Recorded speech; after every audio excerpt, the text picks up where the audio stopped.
He told her to dream, but never touch his. Was that plan? Are you safe? The officer asked. I'm fine, I started. She's faking. My mom's voice cut straight across mine, sharp and certain, like she'd been waiting for that exact moment to shut me down. We were standing in our living room, the front door still open, two officers inside, like this was routine, like this wasn't the first time someone had asked about me. I hadn't even said anything yet, but somehow I was already lying. Before we continue, please hit the like button, subscribe to the channel, and turn on the notification bell for updates. My mom stepped closer, her hand pressing down on my shoulder just enough to keep me still. She does this for attention, she added, calm now, controlled. The officer's eyes moved between us. Then he asked again, slower this time. Can you show me your arm? My mom laughed under her breath. There's nothing to see. But I saw it. The way his expression didn't change. The way he didn't move. His eyes were locked on my sleeve. For a second, I thought if I didn't move, if I kept my arm exactly where it was, he might just drop it. That's what usually happened. People asked questions. My mom answered them. And then everything just went back to normal. Her fingers pressed a little harder into my shoulder, not enough to leave a mark, just enough to remind me she was there, watching, controlling what came out of my mouth before I even decided what to say. Go ahead, she added, almost amused now. Show him nothing. The officer didn't look at her this time. That was new. His attention stayed on me, steady, patient, but not backing off, like he already knew something didn't add up and was just waiting to see if I'd confirm it. Behind him, the second officer shifted his weight near the door, glancing briefly into the hallway like he was checking if anyone else was listening. My chest felt tight, because this wasn't supposed to go like this. At school, when the counselor asked me questions earlier that day, I'd said the same thing I always said. I'm fine. I just bruise easily. It's nothing. And she'd nodded, but not like she believed me. Now they were here. And my mom was already 3 steps ahead, filling every silence before I could even touch it. There's no injury, she said firmly. She plays sports. She bumps into things. That's it. I don't even play sports. The officer's eyes flicked up at that just for a second. A tiny crack. A mistake. And suddenly, it felt like the room shifted, like something invisible had just tipped in my direction. He took one small step closer. Lena, he said quietly, I need you to answer me. My mom's grip tightened. Don't start, she warned under her breath. I swallowed. My sleeve felt heavier than it should have, like it was glued to my skin. And for the first time, I realized if I didn't say something now, he might actually leave. Lena, the officer repeated. I opened my mouth, and my mom's nails dug in just enough to stop me. He didn't look away. That was the first thing I noticed. Most adults did, especially after my mom spoke. They'd nod, smile politely, maybe throw in a just checking, and then they were already halfway out the door. But he stayed. Ma'am, he said, calm but firmer now. I'm asking her. My mom let out a short laugh like this was getting ridiculous. And I'm telling you, you're wasting your time. Her hand finally lifted off my shoulder, but she didn't step back. If anything, she moved closer, standing just behind me now, close enough that I could feel her presence without even turning around. Close enough to remind me what happens after people leave. I kept my eyes on the officer.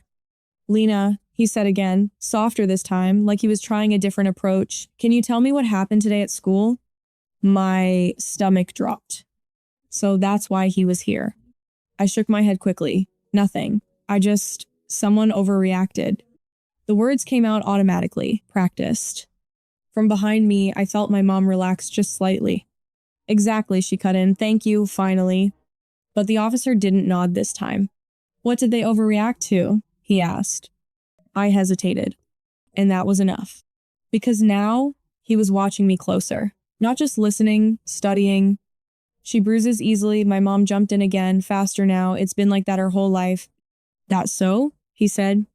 There was something in his tone, not disbelief exactly, but not acceptance either. I nodded, even though it wasn't true. Another silence stretched across the room. Too long. Then he asked, then why hide it? My breath caught. I'm not hiding anything, I said quickly, pulling my sleeve down further without even realizing it. His eyes dropped to the movement, then back up to my face. Behind me, my mom's voice sharpened just a little. This is getting inappropriate. But he didn't respond to her. Not this time. He took a slow breath, like he was deciding something. And then he said it again, clear, direct, impossible to dodge. Lena, show me your arm. My fingers twitched at the edge of my sleeve. I didn't move. Didn't breathe. Because I knew the second I did, everything would change. I didn't ask you, ma'am. The shift in his voice was immediate, firmer, heavier, not rude, but no longer negotiable. For the first time, my mom didn't respond right away. That silence, it felt wrong. She stepped forward anyway, placing herself slightly between me and him. Not obvious enough to call out, but enough to block his view if I stayed still. You're overstepping, she said, her tone tightening. There's no cause for this. The officer adjusted his stance just enough to see around her. Like he'd done this before. Like he knew exactly what she was trying to do. Lena, he said again, eyes locking back onto mine. I need to see your arm.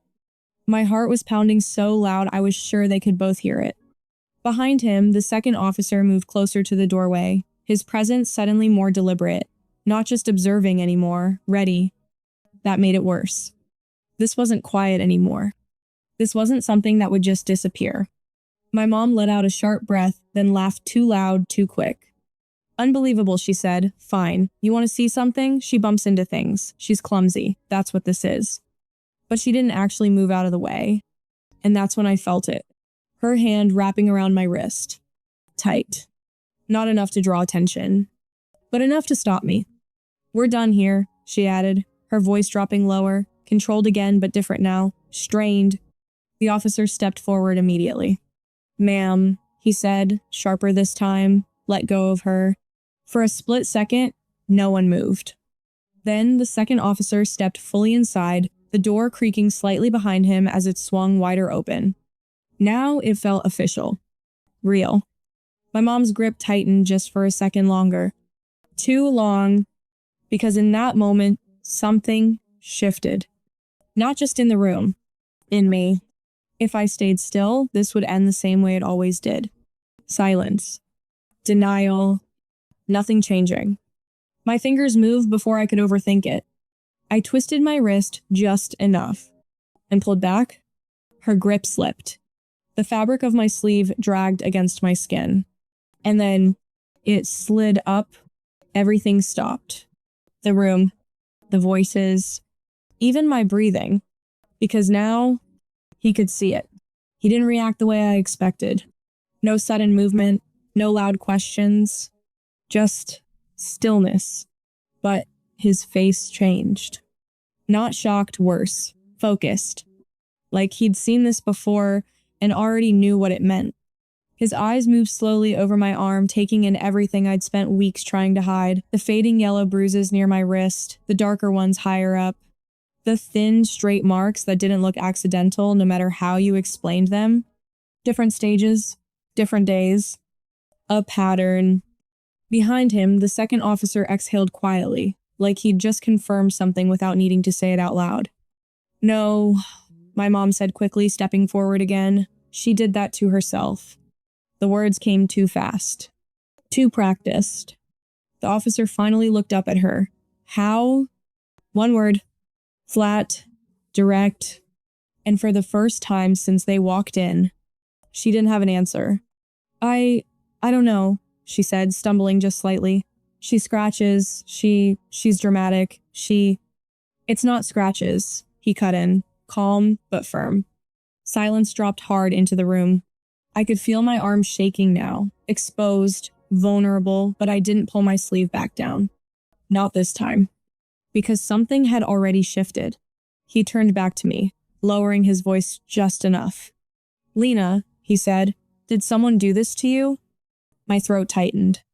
Behind me, I could feel my mom's presence again, not touching me this time, but close enough to feel like pressure. Like a warning. Don't say it. Don't. I stared at the floor. Then at my arm, then back at him. And for the first time, I didn't look at my mom before answering. I didn't do this, I said. My voice didn't shake. That alone felt unreal. Behind me, my mom let out a sharp breath. Oh my God, this is ridiculous. Ma'am, the second officer snapped, stepping forward now. Step back. She froze. Actually froze. And that's when I realized she wasn't in control anymore. The officer in front of me didn't look away. Who did this? The question hung there. Heavy. Final. I swallowed. Because this was it. The moment everything either stayed buried or came out, I took a breath and said quietly, it wasn't her. For a second, no one moved. Not the officers, not my mom, just silence, thick, pressing, waiting for me to finish what I just started. The officer in front of me didn't rush it. Okay, he said, steady. Then who?